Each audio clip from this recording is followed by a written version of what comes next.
আল্লাহ রাব্বুল আলামিনের কাছে বান্দার দুইটা ফোঁটা বেশি প্রিয়। একটা হলো জিহাদের ময়দানে যে রক্ত ফোঁটা দেওয়া হয়, এটা আল্লাহর কাছে প্রিয়। আর আল্লাহর ভয়তে গুনার জন্য লজ্জা করে অনুশোচনা করে বান্দা যখন চোখের পানি ছেড়ে দেয়, আল্লাহর কাছে এটা অত্যন্ত প্রিয়।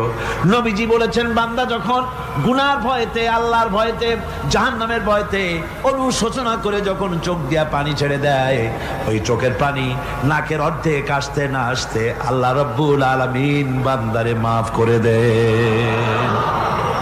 আল্লাহ বরদাস্ত করতে পারেন না যে বান্দা কান্দুক।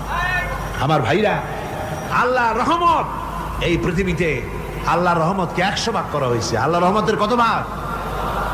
এই 100 ভাগের 1 ভাগ সারা পৃথিবীতে ছড়াই দেওয়া হয়েছে। আর 99 ভাগ কার কাছে?